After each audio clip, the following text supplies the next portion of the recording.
Go ahead. Yes? My name is... Okay, my name is Vera Greenwood now. I was born Vera Landshut in Berlin, Germany, on November 15, 1928. My father was a criminal lawyer, and he lost his job when Hitler came to power in 1933. Very early in 1933, my father was no longer allowed to work for non-Jews, and as there were no Jewish criminals in Berlin at the time, he had no job. So as my parents were Zionists, they were not religious at all. They were very secular, but they were Zionists. They decided to go to Palestine, which was a difficult thing at the time because it was a British mandate, and the British demanded from every Jew who wanted a visa 1,000 British pounds, which was a lot of money at the time, at least like $100,000 today. So my father, although we were well off and very comfortable, we had a live-in maid and I think also a cook. My father didn't have that much money, so he borrowed on his life insurance. I still have the documents at home now. We asked for those visas, and it took quite a while to get them. So in the meantime, as it became very uncomfortable to be in Berlin, they were marching. 33, right in the beginning. I saw a march with Hitler at the front, so I saw Hitler in an open car being driven by close to our house, and then the police or whoever they were came to our house, took my father's library, all the books, threw them out of the window. We were very uncomfortable, so we moved to a farm not very far from Berlin, where we stayed maybe 2 months until our visas arrived.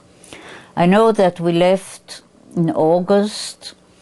We went by train, and I remember very clearly many of our relatives came to say goodbye at the railway station. Some said, "Oh, you're making a mistake.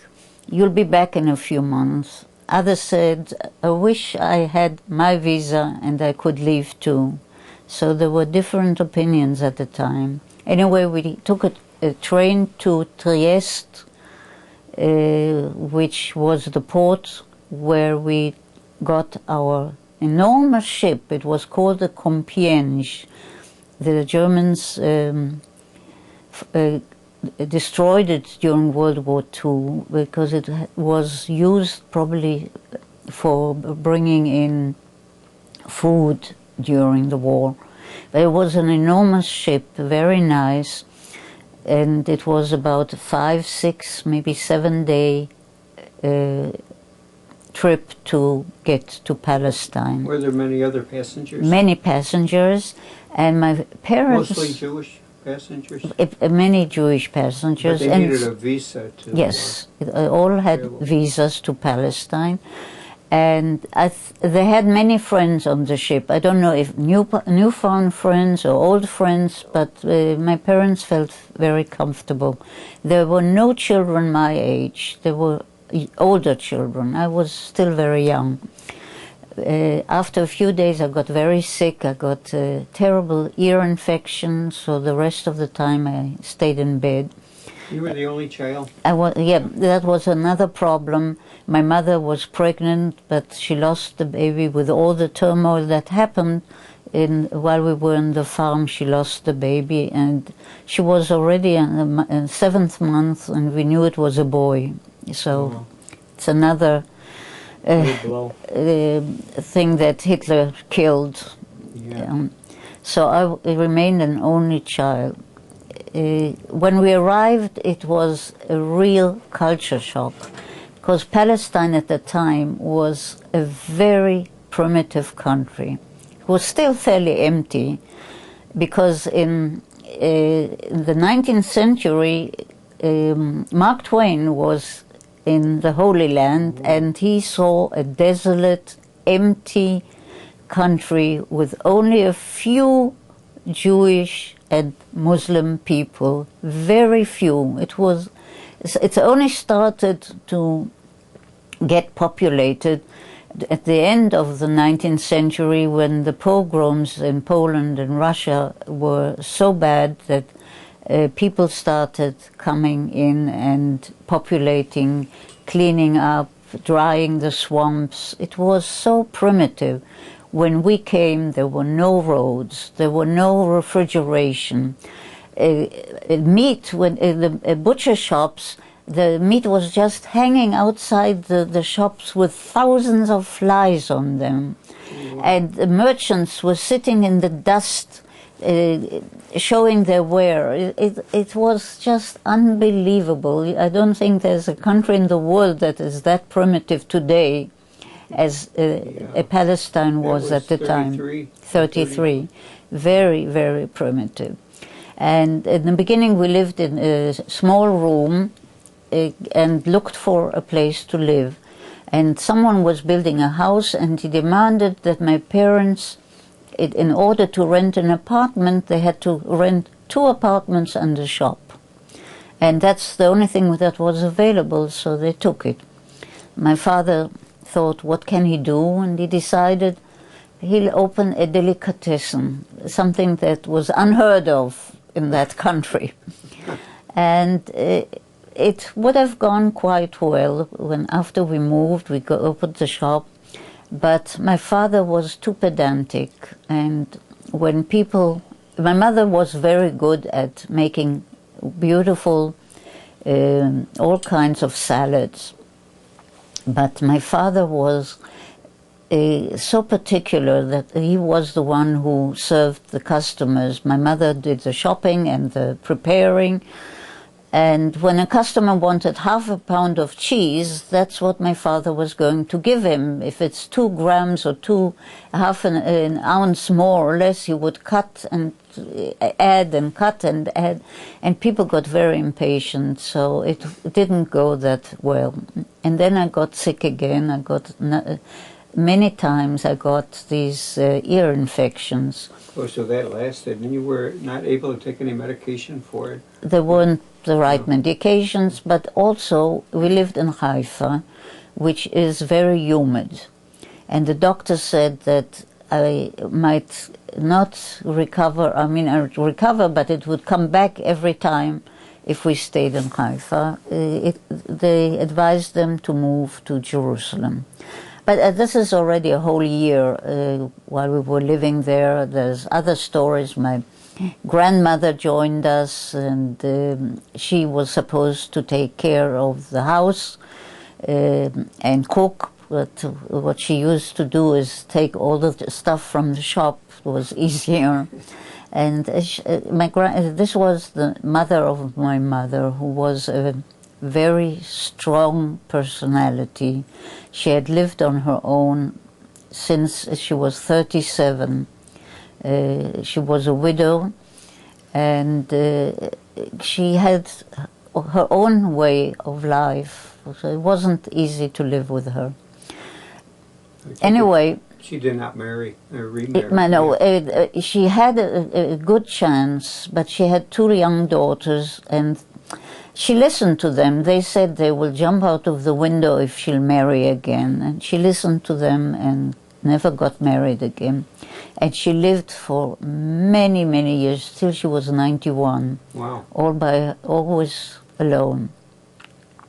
But we couldn't afford to. She had no money anymore. In Germany, she had her own shop.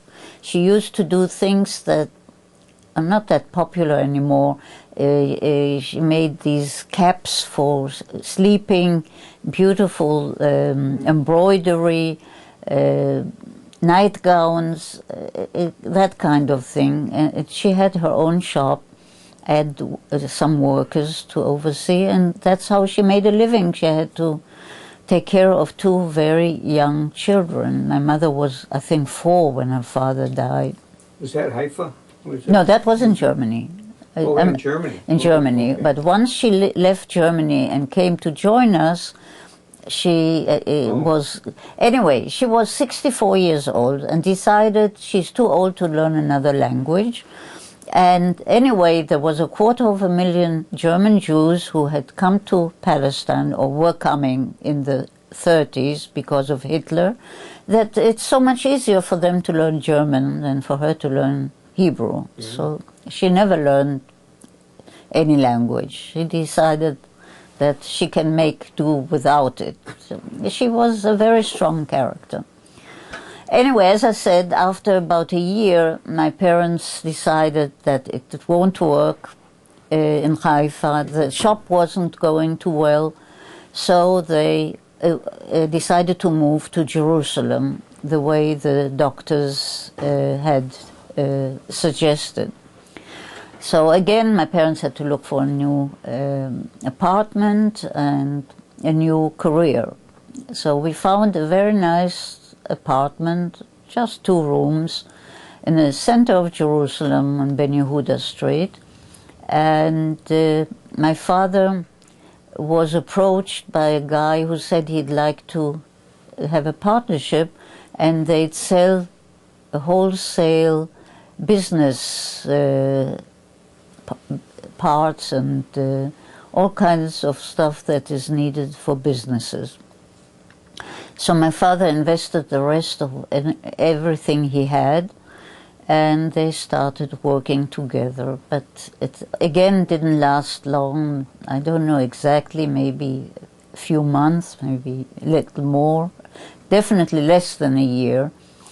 And the guy one day disappeared with all the money, all the equipment, and left my father with debts.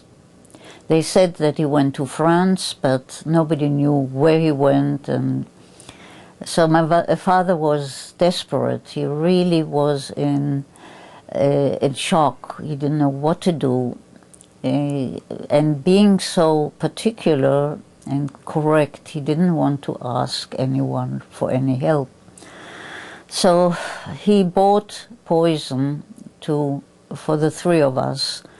And I was a little girl. It really affected me very much. There were my parents sitting there.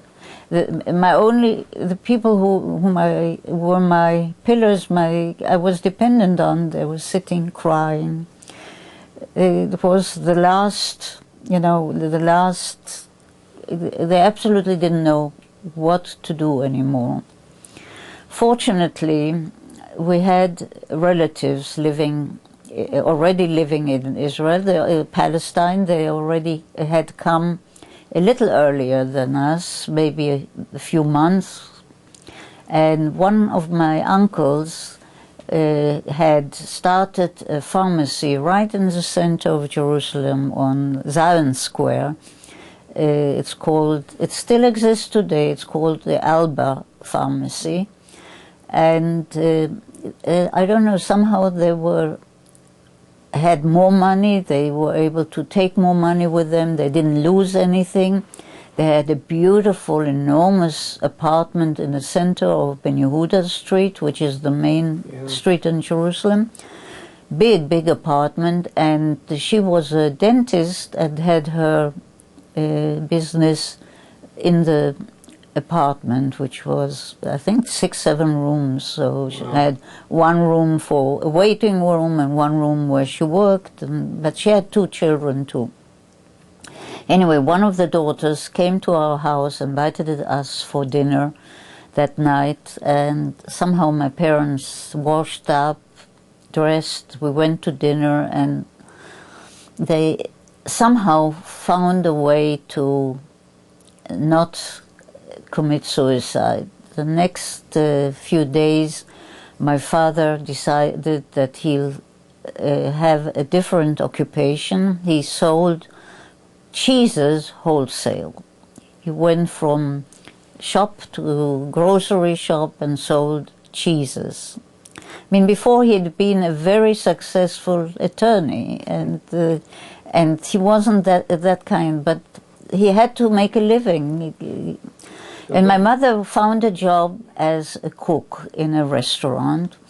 She had, when she was a young girl, she had been sent to one of the finest culinary places, schools in Germany. So she was a very good cook. She was sent there not as a profession, but to be a good housewife. But this time it helped her very much, and she became the cook. And part of her salary was that once a day all three of us got a hot meal at the restaurant. Wow. And she wasn't paid much more than that, but at least we managed to survive. My father started studying. He had to study, first of all, Hebrew and English, because it was the British mandate, and English was the language spoken. And he studied law, because British law was completely different from German law. And he used to study every night for years. We came in 1933. It was the end of 1938, I think, so more than 5 years that he finally did his exams, and he was again able to practice law. Again, he didn't want to ask anyone's favor, so he wrote a book about the British laws and the mandate, and he sent that book to all the high people in the British government in Palestine, and the book made a very good impression, and he got a good job as legal advisor to the Minister of Price and Industry, I think. But finally, but it took him many years. In the meantime, we were really poor. When my parents were crying to get to, that they didn't know what they'd have for next day, they decided we can't stay on in the apartment we were living. It was too expensive. So they found a little apartment in an old Russian house that was built by the Russian Orthodox Church. And it wasn't bad, but it was not modern. It was very primitive. They had added electricity, but bathroom was outside, and it was together with two other families. One bathroom. We had to share the bathroom, and we had to go across a courtyard to go there. So water was only, we had a bathtub that could be heated up only once a week. Fridays we would burn wood to heat up water for a bath. And there was a toilet there. There was no sink at all. We never had a sink, so we had to wash in the bathtub? In the bathtub. Well, it had water coming in for a bathtub, but we had to bend down towards that. So it wasn't, but it was cheap, very cheap. And strangely enough, after about a year or two, the head of the Russian church asked us that we move next door, the same house next door, because his mother was coming, escaping from the Russian whatever government they had then. So when we moved, we got even worse. We got, before we had a little tap somewhere. Now we only had 2 rooms and we got a kitchen now. Before we had a small kitchen. Now we had a big kitchen with water, which was very nice. So we had 1 sink in that room. But again, my parents couldn't afford it, so decided that they would rent out the room with the water, the only room with water, and that would pay for our rent. But we had to get out of the window, so my father built 3 steps up and 3 steps down from the window.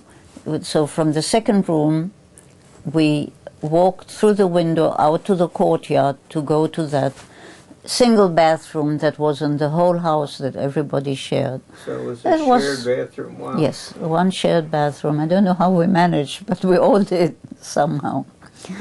But were nice rooms, and in front we had a little garden. First we had a garden, then we had a nice big balcony, not a garden, a balcony with steps going down to the street. Was the bathroom that you shared, was it enclosed so you had some privacy? Oh yes, the bathroom was enclosed. It was a small room, maybe this size.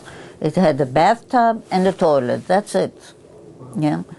And we had big, enormous keys to get. It was locked, so not anybody could get in, and we had to take our key to go in and use it. How about toilet paper? Did you have anything like toilet paper? We had toilet paper. Probably we each brought his own because it was shared, so that everybody had to pay. You had brought your own, but that wasn't a big problem. Right. Yeah.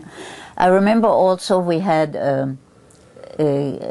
We afforded, I don't know if she was, no, I think she was a Jewish, very, very poor woman, much more poor than we were. And she came every 2 weeks, and in that courtyard she would do our laundry. Oh. We didn't have refrigeration. We had an ice box, and in the mornings there was a cart with a horse coming by with the blocks of ice, and we would buy that ice and put it in the ice box. We never had a refrigerator. As I said, we barely had electricity. They had put it in that house later because it was all outside. You could see it everywhere in the rooms. It was put on the walls. And it was not bad. Now about myself. In Haifa I started going to school only very short time. And right at the beginning, my teacher asked us about our names. And when I told her my name was Vera, she said that you have to have a Hebrew name. So she gave me the name Emuna. Well, at that time, as I said, Palestine, well, the Jewish people there were not that many, maybe 500,000. And there was only one girl with the name of Emuna in the whole of the country beside me, and she was the daughter of Shai Agnon, who many years later was the only one who ever got a Nobel Prize for Hebrew literature. Wow. He was a very good writer in Hebrew. He lived in Talpiot, not far from it is part of Jerusalem. So everybody, whenever I told my name, they said, oh, you know, there's another one, Agnon's daughter is also called Emuna. There was no other for many years. Then we left Haifa and went to Jerusalem, so I went to another school in Talpiot, where my parents sent me because it was supposed to be a very good school, and it was a German Jewish educator who was very good, and they were all wonderful people, and the place was more, I would say, elegant. It was more modern. It was like a garden city. There were lots of trees, and my parents thought, with being so sick many times, that this was a good place for me. And it was, and the teachers were wonderful, and unfortunately they were so good and so dedicated that they didn't make any money and they went bankrupt. So the school had to close, and then my parents Were there many kids in the school? Yes, there were. Boys and girls? Yes. Boys and girls. Mostly Jewish kids. Oh yes, Jewish kids. And there's another sad story. Well, one thing is that we had to go by buses. There were 3 buses. They had names, green, blue, and red. They weren't the color, but that's the name, and each went to the district where the children were picked up, because Talpiot was far. You couldn't walk there. So every morning we were picked up, and in late afternoon we would be brought back to home. And I remember my 6th birthday. Well, I didn't talk about my 5th birthday. It was very sad. That was a very short time after we arrived, when we were still living in the little one room waiting for the apartment to move into. That's going back a little. Yeah. And there was one little girl that had just arrived also from Germany, so the two of us, that was my birthday party when I was 5. When I was 6, it was already, we were in the apartment in Benihuda Street, was a nice place, and I had maybe 6 or 7 children for my party, and one of them was a boy, a classmate, and he brought me money, and my father said, "You go right back with him and give it back to his parents. We don't take money." Wow. Yeah,